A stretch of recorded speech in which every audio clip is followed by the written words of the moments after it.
بسم اللہ الرحمن الرحیم وَإِذْ قُلْتُمْ يَا مُوسَى لَن نَّصْبِرَ عَلَى طَعَامٍ وَاحِدٍ فَادْعُ لَنَا رَبَّكَ يُخْرِجْ لَنَا مِمَّا تُنبِتُ الْأَرْضُ مِن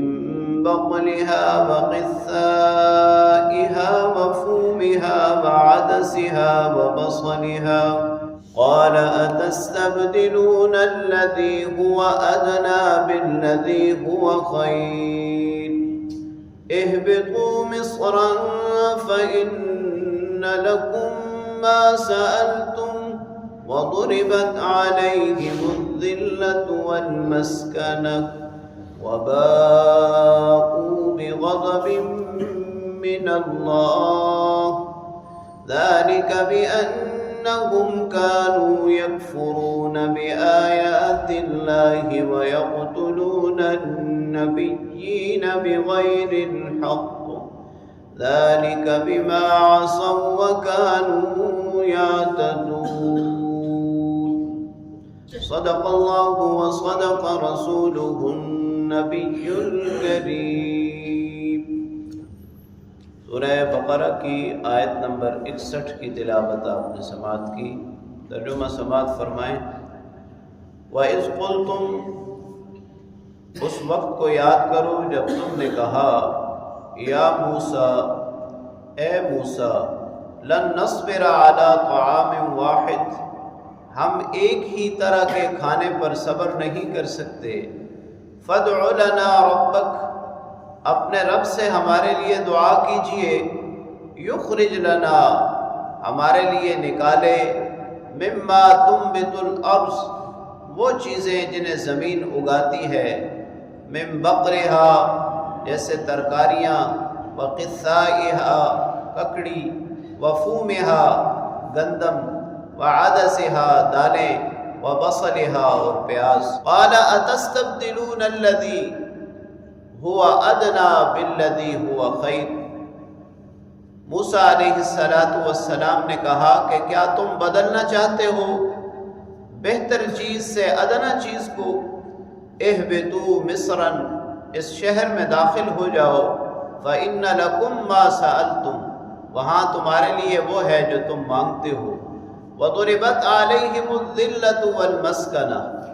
ان کے اوپر محتاجی اور غربت ڈال دی گئی، وباءوا بغضب من اللہ، اور وہ اللہ کے غضب کے مستحق ہوئے،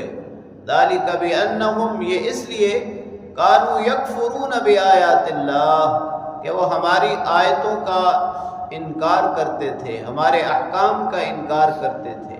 وَيَقْتُلُونَ النَّبِيِّينَ بِغَيْرِ الْحَقِّ، اور انبیاء کو ناحق قتل کرتے تھے، ذَلِكَ بِمَا عَصَوْا وَكَانُوا يَعْتَدُونَ، اور یہ اس لیے تھا کہ وہ نافرمانی کرتے تھے اور حد سے تجاوز کرنے والے تھے۔ ایک عرصے تک جب اللہ تعالیٰ نے بنی اسرائیل کی من و سلوہ کے ساتھ مہمان نوازی کی تو اس معاملے میں بھی انہوں نے ناشکری اختیار کی اور موسیٰ علیہ السلام سے کہنے لگے کہ ہم ایک ہی طرح کے کھانے سے اکتا گئے، لہٰذا اللہ تعالیٰ سے یہ دعا کیجئے کہ وہ ہمارے لیے سبزیاں، پھل اور اناج کا انتظام کرے، یعنی جو چیزیں زمین اگاتی ہے وہ ہمیں چاہیے۔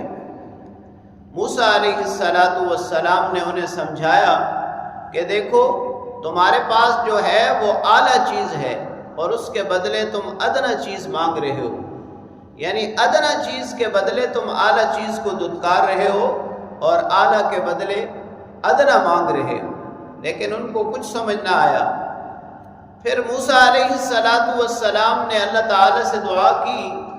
اللہ تعالیٰ نے کہا اچھا پھر اس شہر میں داخل ہو جائیں، وہاں یہ سب کچھ ہے، یعنی جائیں اور کھیتی باڑی کریں، سبزیاں اگائیں، پھل اگائیں، اناج اگائیں، لیکن یہ بات یاد رکھیں کہ اب ان کے اوپر ذلت، محتاجی اور غربت ڈال دی جائے گی۔ اس پر بعض حضرات نے اعتراض کیا کہ یہود تو آخر تک مالی اعتبار سے بہت مستحکم رہے، تو پھر قرآن کریم کے اس جملے کا کیا مطلب ہے؟ حقیقت یہ ہے کہ یہود میں کچھ لوگ تو ہمیشہ معیشت پر قابض رہے، لیکن عوام یہود دوسرے لوگوں کے مقابلے میں زیادہ غریب رہے۔ اور دوسری بات اللہ تعالیٰ نے یہ فرمائی کہ باءوا بغضب من اللہ، یہ اللہ کے غضب کے مستحق ٹھہرے ہیں۔